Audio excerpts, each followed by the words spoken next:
Hi friends, welcome to our my channel Raju traveller. Friends, మేమైతే ఈరోజు సర్వేలో లేని గ్రామం మీకు చూపించబోతున్నామండి. పెద్ద అడవి మధ్యకైతే ఊరు ఉంది అనమాట. రెండు ఊర్లు ఆ ఇల్లు ఉన్నాయంట. అది మీకు ఈరోజు వీడియో ద్వారా చూపించబోతున్నాం. ఓకే ఫ్రెండ్స్, అయితే వెళ్దాం. ఆ గ్రామంలో అయితే రోడ్డు లేదండి, కరెంట్ సదుపాయం కూడా లేదు. చాలా ఇబ్బందిగా ఉన్నారు అక్కడ. అయితే వెళ్ళి చూసొద్దాం.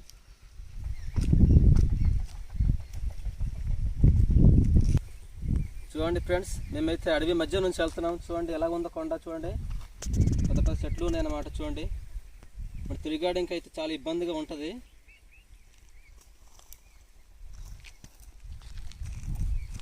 ఓకే ఫ్రెండ్స్, రండి. చూడండి భయంకరమైన దారి అండి ఇది. ఈ ఉపాధి పని నుంచి ఇది చిన్న బాటలాగా తయారు చేశారు అన్నమాట. ఇది అడవి మధ్యలో ఉందండి ఆ ఊరు. ఆ ఊరు పేరు చెప్పితే ఊరు పేరు ఏంటి సార్? దండవా అంట. ఎప్పుడు చూడలేదు నేను కూడా. ఆ ఊరు కరెంట్ లేదంటున్నారు, రోడ్డు సదుపాయం లేదంటున్నారు. చూడండి ఫ్రెండ్స్, అడవి ఎలా ఉన్నదో చూడండి. పెద్ద అడవి అన్నమాట అది. ఆ మధ్యలో ఊరు ఉంది, వెళ్ళి చూద్దాం.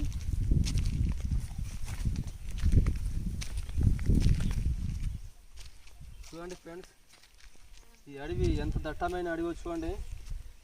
చాలా పెద్ద పెద్ద చెట్లు ఉన్నాయన్నమాట. పులులు ఉంటాయండి ఇక్కడ. కొండ సిలువలు, పులులు, ఎలుగుబంట్లు ఉంటాయి. చాలా జాగ్రత్త తిరగాలి. పెద్దగా మనుషులు కూడా ఇక్కడ తాకరండి. పోతున్నామండి. ఇక్కడ కాసేపు ఆగుదాం, కొంచెం విశ్రాంతి. మంచి చెట్టు ఉంది, కుంకుమ చెట్టు ఉంటుంది కదా ఫ్రెండ్స్. దట్టమైన అడవి మధ్యలో అయితే ఉన్నామన్నమాట.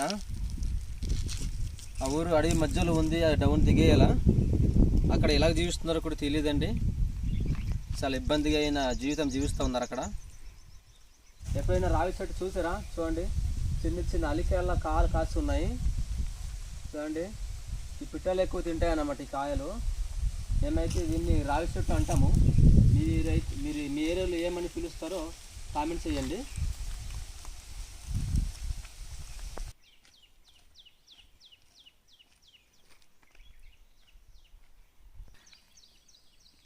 చూడండి ఫ్రెండ్స్, మేము వెళ్తుండగా మధ్య దారిలో అయితే ఒక గంధం చెట్టు కనిపించింది. చూడండి, ఇది గంధం చెట్టు అన్నమాట. మేమైతే మా భాషలో గంధం చెట్టు అంటాము. అది మీరేమంటారో కామెంట్ చేయండి. చూడండి, మీ ఆకులు కూడా మీకు చూపిస్తాను.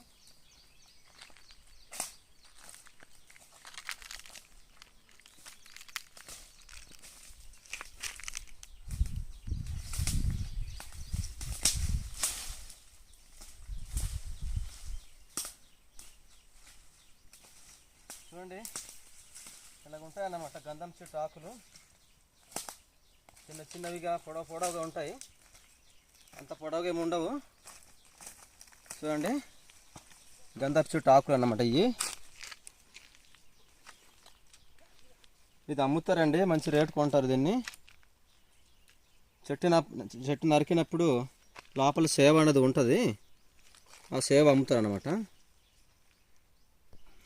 గంధపు చెట్టు అని ఎలా గుర్తిస్తారంటే, వీటి ఒక ఆకులు చిన్న చిన్నవి ఉంటున్నాయండి. అందుకు దీనికి గంధపు చెట్టు అని పిలుస్తారు. దీని స్మెల్ బాగుంటుందండి. గంధపు చెట్టు ఒక సేవ ఉంటుంది. ఆ సేవ నుంచి మనము రాసుకున్నాం అనుకో మంచి స్మెల్ వస్తుంది అనమాట. చూడండి ఫ్రెండ్స్, మేము ఈ దారి పోతున్నామండి. ఇప్పుడు ఆ ఊరైతే ఆ మధ్యలో ఉంది అనమాట, దట్టమైన అడవి మధ్యకి. చూడండి ఫ్రెండ్స్, ఇంత చల్లటి ప్రదేశం అన్నమాట. దట్టమైన అడవి ఇది. లోపల దూరగానే ఇక్కడే ఉండాలనిపిస్తుంది నాకైతే. బాగా చల్లగా ఉంది. చూడండి ఫ్రెండ్స్, చిన్న దారి అన్నమాట ఇది. ఒక మనిషి నడవడానికే మార్గం మాత్రమే ఉంటుంది ఇది. ఇక్కడైతే బళ్ళు రావండి, ఎందుకంటే మధ్య కొండలు అయితే మేము ఉన్నాము. ఆ అడవి మధ్యలో చిన్న ఊరు ఉంది. ఆ ఊరు వెళ్ళి చూస్తాం అన్నమాట ఇప్పుడు.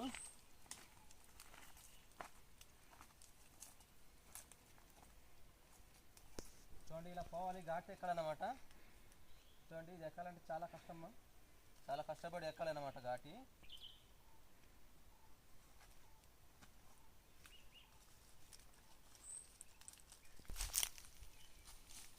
చూడండి ఫ్రెండ్స్, ఇలాంటి అడవి మధ్యలో ఎలా జీవిస్తున్నారో తెలియదండి. వెళ్ళడానికి దారి కూడా లేదు. ఈ పూరి గుడిసెలు ఉన్నాయి, రేకులు ఉన్నాయి, పెంకులు ఉన్నాయి, మాకు తెలియదు. చూడండి ఇలాంటి దారి అన్నమాట. చాలా ఇబ్బందిగా ఉంటుంది.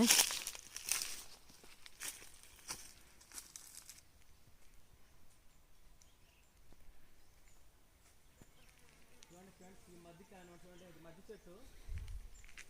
మధ్య చెట్టు మీరు ఎప్పుడు చూసారో లేదు తెలియదు నాకు. చూడండి ఇలా ఉంటుంది అన్నమాట మధ్య చెట్టు. కాయలు చూపిస్తాను. కాయలు కాయాలంటే ఎక్కడానికి కొంచెం ఇబ్బందిగా ఉంది. నేను ట్రై చేస్తాను. ఈ కాయకి అందరిపోతున్నాను. చూడండి ఒక కర్ర పట్టుకుంటాను.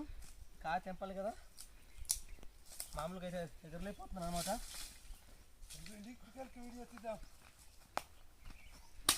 కాయలు ఈ మధ్యకాయలు అన్నమాట. చూడండి ఇలా ఉంటాయి మధ్యకాయలు. చూడండి ఫ్రెండ్స్, ఊర్లో అయితే వచ్చేస్తాం అనమాట మేము. చూడండి ఇదే అన్నమాట ఊరు. రేకుల షెడ్ అయితే ఉంది ఇక్కడ. చూద్దాం. ఈ గుడిసెలు అయితే రేకు అయితే నేసి ఉన్నారు. ఈ రేకు ఎలా తెచ్చుకుంటారో తెలియదండి. రేకు తెచ్చుకోవాలంటే చాలా దూరం, ఇంచుమించుగా 10 కిలోమీటర్లు దాటే ఉంటుంది. మరి ఎలా తీసుకునేటట్టు మాకు తెలియదండి. ఆ రేకు తెచ్చుకోవాలంటే చాలా ఇబ్బందిగా ఉంటుంది అని చూద్దాం. చూడండి ఫ్రెండ్స్, ఈ తలుపు అయితే వెదురు కాలుతో అల్లి ఉన్నారు. చూడండి మా గిరిజనుల తలుపు ఇలాగ ఉంటాయి అన్నమాట. చూడండి మా ట్రైబల్ అంటే ఇలాగా తయారు చేసుకుంటారు. సరే అయితే అండి, పెద్ద ఆయన ఇక్కడ ఉన్నారు, అడిగి తెలుసుకుందామండి. 10 కిలోమీటర్లంత దూరం ఉంది సార్. ఇక్కడ 10 కిలోమీటర్ల దూరానికి రేకులు తేయడానికి ఒక అట్లీస్ట్ అయినా ఉదయం 6 గంటల నుండి ఇక్కడ తేయడానికి పొద్దున జర్నీ పట్టింది. ఒక రేకు, ఈ రేకులు 20 రేకులు తేయడానికి అలాగా 5 రోజులు పట్టింది సార్. అందుకనే ఈ రేకులు ఇక్కడ రోడ్డు లేదు. దాన్ని బట్టి ఇక్కడ ఏది చేద్దామన్నా ఒక నీళ్ళు కూడా దూరం, సదుపాయం ఏది కూడా ఇక్కడ అందుబాటులో అవ్వకుంటున్నది. అలాగని గవర్నమెంట్కి ఎన్నోసార్లు అప్లై చేసినా కూడా పట్టింపు చేయలేదు. అలాగని ఇక్కడ ఇంత దూరం వచ్చి ఇంత వేనానికి మేము బతకడానికి శుద్ధపడి ఇప్పటికి వచ్చి ఇక్కడ వెళ్ళి అక్కడ వెళ్ళి ఎవరికి బతిమాలకున్నా ఏ ఆఫీసర్లో ఎక్కడెళ్ళి అప్లై చేసి ఒక దరఖాస్తులు పెట్టినా ఏది పెట్టినా వెనక్కి పెడుతున్నారు తప్ప మాకు ఏది కూడా ముందుకు చేయలేదు. ఒక రోడ్డు సదుపాయం అన్నా చేస్తారని ఎంతో ఆశ మీద రైసు మోసుకొని రావడం అయితే 20 కిలోమీటర్లు దూరం వెళ్ళాలి. ఒకరోజు ముందుగుంటేనే చెప్పాలి తప్ప చెప్తేనే వెళ్ళగలుగుతాం, కానీ చెప్పకపోతే ఇంకా వెళ్ళలేము. రైసు కూడా పోతుంది అంతే. మంచినీళ్ళు తాగడానికి ఎక్కడ మరి? తాగడానికి ఇదిగో చిన్న బడ్డు పట్టుకొచ్చి ఇక్కడ ఊట చిన్నది పుట్టింది అంతే. ఆ ఊట కూడా ఎండ టైంకి ఆరిపోతుంది సార్. ఇప్పుడు ఎండలు వస్తుంది, మరి మా బాధలు చూడవలసింది. ఇలాగ బాధలు ఉండదు. ఓలేడు దూరం వెళ్ళి నీళ్ళు తెచ్చుకోవాలి. అయితే మీరు గవర్నమెంట్ దృష్టిలో పట్టుకెళ్ళారా మరి? పట్టుకెళ్ళాను సార్. అంతా మేము పట్టుకెళ్ళి దరఖాస్తులు అంతా వెనక్కి పెడుతున్నారు. అది మీకు కొలాయి లేదు, మంచినీళ్ళు లేదు, కరెంటు లేదు. వీటి కోసం ఏమైనా అప్లై చేశారా? అప్లై చేసాము, కానీ అందరూ వెనక్కి పెడుతున్నారు. ఎవ్వడు కూడా ఏ ఆఫీసర్ కూడా మరి తీసుకెళ్ళిన దరఖాస్తులన్నీ వెనుక పెడుతున్నారో తెలియదు, ఎక్కడ జల్లి పారిస్తున్నారో తెలియదు. అలాగని ఇప్పుడు ఈ కాఫీ పంట ఇవంతా ఇంత చక్కగా ఉన్నది. ఇవి ఈ రోడ్డు లేకపోతే మేము తీసుకెళ్ళే పరిస్థితి లేదు సార్. చూడు, అలాగని ఇప్పటికి గుమ్మడికాయలు అలాగున్నాయి. కొన్ని 15 మేము అమ్ముకుంటాం కదా గుమ్మడికాయలు. ఇవి కూడా అలాగ అక్కడ ఉన్నాయి. ఇంకేం చేస్తాము? 10 కిలోమీటర్లు దూరం తీసుకెళ్ళాలంటే పర్వతాల మీద సాపైనా కాదు. ఈ కొండలెంట ఈ వెనాలెంట తీసుకెళ్ళడానికి ఒక్కడి తీసుకెళ్ళడానికి అవ్వదు. మీరు ఏ దారి వస్తారో మాకు తెలియదు, కానీ ఇంత దూరానికి ఇక్కడ వస్తే మేము చెప్తాం మా బాధలు. అదే ఊరు పేరు చెప్పండి. ఊరు పేరు ఇదా గండాని పెట్టినారు. గండాని పెట్టినారు. మరి ఇక్కడ ప్రతిదీ గాలి కూడా మహా విపరీతంగా కొడుతుంది. అవునవును. అయితే ఇప్పుడు వర్షాకాలంలో ఎలా ఉంటున్నారు మరి? గాలి వర్షం వస్తుంది, ఆ రేకుల చెట్టు మీద కలగుతాం. మరి ఏం చేస్తాము? మరి పంట మానేసి వెళ్ళలేం కదా. ఈ కోడి ఈ మేకలు ఇవంతా వదిలేసి వెళ్ళలేము. అలాగని పెద్దగా ఏదైనా పెంచుదామంటే ఒక పులి ఆముడికి ఇవే భయం. చుట్టూనంత అడవి ఉంది కదా, మరి ఎలుగుబంట్లు భయం ఉండదా? అదే భయం. అదిగో చూడు కంచె కట్టేలాగా పాకలు చుట్టూనంత కంచె కడుతుంది. ఎందుకనో దానికే భయం. అందుకనే మాకు కరెంటు రోడ్డు ముఖ్య అవసరం మాకు. అలాగని ఆయన అప్లై చేసినా అవ్వకుంటున్నది. మీరన్నా దయచేసి ఒకవేళ అప్లై చేసి తెప్పిస్తే మీ పేరు చెప్పుకుంటాం సార్.